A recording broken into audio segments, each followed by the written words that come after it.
am Yvonne, your cook for today. Adobo is considered as a signature dish of the Philippines. It is a method of cooking of meat, seafoods, and some vegetables.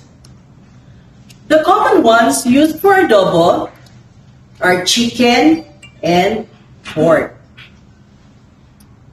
This dish is best prepared for either lunch or dinner and sometimes breakfast along with rice and egg. Adobo does not spoil easily, that is why it is best to have during excursions during summertime. Today, we are making chicken pork adobo with these ingredients.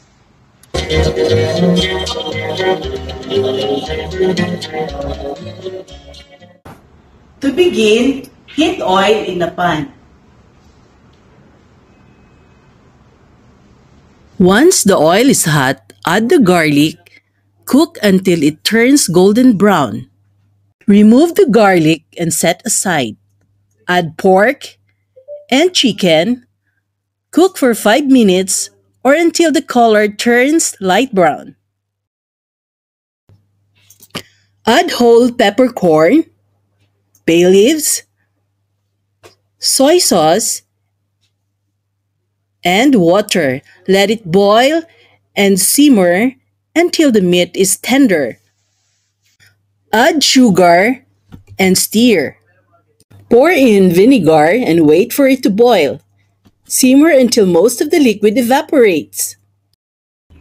Add salt to taste. Enjoy eating! Yong Chan, Yo Kwai.